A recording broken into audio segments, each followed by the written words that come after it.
Bonsoir tout le monde, comment allez-vous? J'espère que vous allez bien, moi ça va super bien.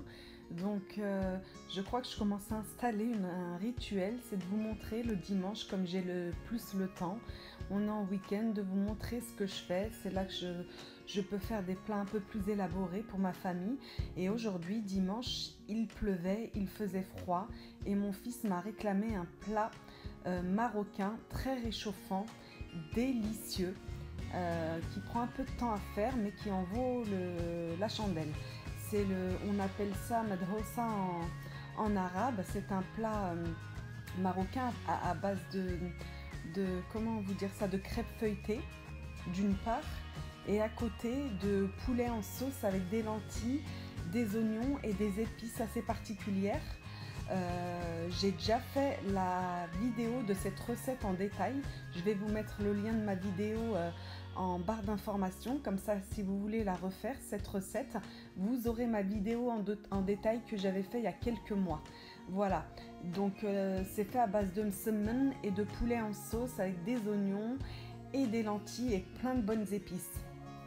Donc là, je vous ai montrer les grandes lignes. Là, j'étais en train de réchauffer, par exemple, mes msemen, donc mes crêpes feuilletées que j'avais fait en début d'après-midi. Je m'organise pour pas passer toute la soirée à cuisiner. Je m'avance en début de journée, des fois même en matinée. Je prépare, j'anticipe, je prépare. Là, vous avez vu, j'avais préparé mes crêpes feuilletées. J'avais juste à les réchauffer lors du repas. Donc il faut bien qu'elles soient chaudes, il faut les réchauffer pour qu'elles puissent imbiber la sauce. Si vos crêpes ne sont pas chaudes, quand vous mettrez de la sauce dessus, les crêpes ne l'imbiberont pas. Ça va faire comme des flaques. Donc bien avoir vos msemen bien chauds.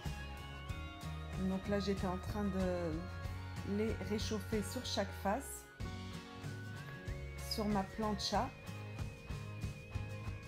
Alors ça c'est idéal, la plancha que j'ai est assez grande, donc vous voyez là j'ai mis 6 semaines, 6 crêpes feuilletées à réchauffer. Vraiment cette plancha, si ça vous intéresse pour faire les crêpes, foncez, elle est super bien. C'est la Simeo 500, CV 502. Je l'ai depuis 2 ans je crois, 2-3 ans, j'en suis entièrement satisfaite. Voilà, donc les msemen ont été réchauffés, ils sont brûlants. J'étais en train de me brûler les doigts quand je les coupais. Donc là, il faut les couper en tout petits morceaux. Voilà, en fait, en la taille d'une bouchée pour qu'on puisse les attraper et les manger avec la fourchette. Mais malheureusement, j'avais pas le choix, il faut les couper chaud pour pouvoir mettre la sauce directement après par-dessus. Si on laisse refroidir, comme je vous ai dit, la sauce n'imbibe pas les morceaux de crêpes feuilletées. Voilà, donc c'est le moment douloureux, on va dire, de la recette, c'est de couper ces fameuses crêpes. Voilà, donc là, j'ai coupé toutes mes crêpes. Et ensuite, qu'est-ce qu'on va faire? Je vais mettre mes morceaux de poulet au milieu. Et la sauce tout autour, la sauce avec les lentilles et les oignons. C'est vraiment un plat d'hiver, hein. Moi je le fais jamais l'été. Dès que la pluie, le froid arrive, j'ai mon fils, qui me réclame ça beaucoup l'hiver. Après, je vous dis la vérité, je le fais pas, je le fais que deux fois l'hiver, je pense, 2-3 fois maximum, parce que c'est assez long à faire. Donc je le fais pas régulièrement, mais j'avoue qu'on le savoure quand je le fais. Tout le monde est content de ce plat, aussi bien les grands que les petits. Là, j'ai aucune réticence, j'ai personne qui va me dire moi j'aime pas ça ou qui se force à manger. Tout le monde mange. Donc voilà, là j'ai mis ça dans un plat marocain creux. Il faut que ce soit creux pour pouvoir contenir tous les morceaux de crêpes feuilletées. Donc une fois qu'on a fait ça, on va pouvoir mettre notre sauce. D'abord les morceaux de poulet au milieu et tout autour on va mettre la sauce et qui est à base d'épices qu'on met pas souvent. C'est le fenouil grec et le ras el hanout en arabe.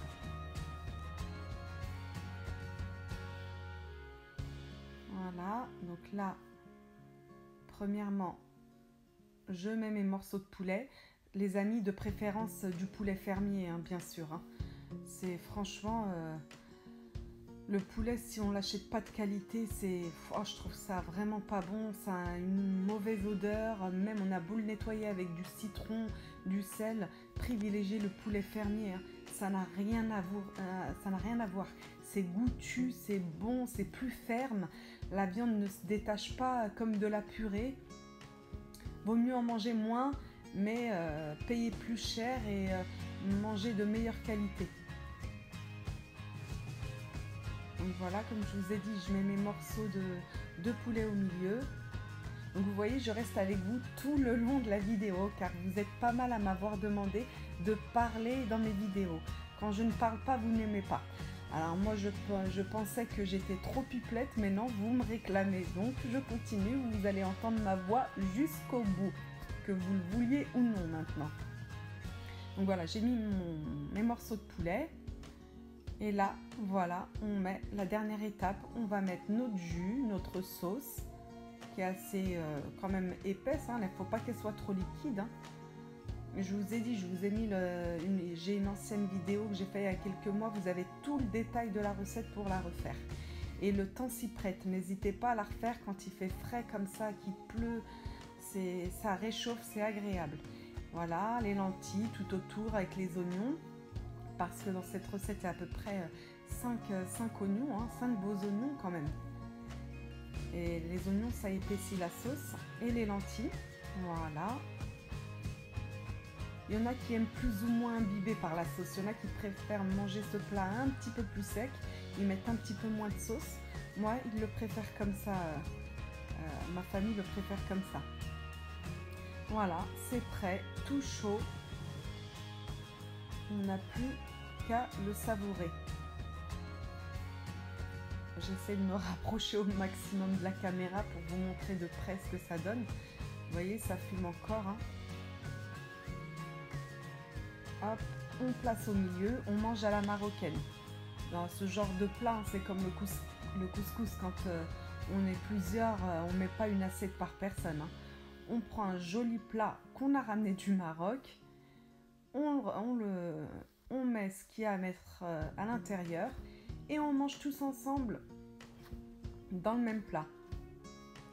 Et là, je suis en train de nettoyer alors qu'il n'y a rien à nettoyer. J'ai une mauvaise manie, là, c'est tout le temps de nettoyer.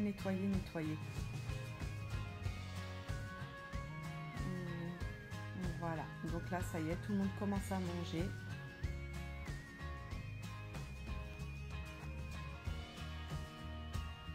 Alors, dites-moi si c'est une recette qui vous tente, que vous aimeriez refaire. Et puis, si vous avez des questions sur le détail de la recette, comme d'hab, hein, pas de souci, je réponds. Vous me posez la question en barre d'informations. De toute façon, vous avez franchement une vidéo qui est super bien détaillée, étape par étape pour la sauce, tout ça. Donc, il n'y a pas de raison que vous ne puissiez pas la refaire, pour ceux qui n'ont jamais fait cette recette. Bon, ben, je vais vous laisser sur les dernières images parce qu'on arrive vers la fin. Vous allez me voir zoomer vers l'intérieur du plat pour vous montrer un petit peu ce que ça donne avec le poulet, on voit mieux. Je vous laisse regarder tranquillement et puis ben, je vous retrouve très vite pour une nouvelle vidéo. Merci d'être de plus en plus nombreux chaque jour. On n'est pas loin des 6000 abonnés. Je me le dis tous les jours, ça me paraît incroyable, mais bon, c'est vrai. Donc, je vous en remercie chaudement. Je vous souhaite une bonne fin de dimanche et puis je vous dis à très bientôt les amis. Bisous à tous.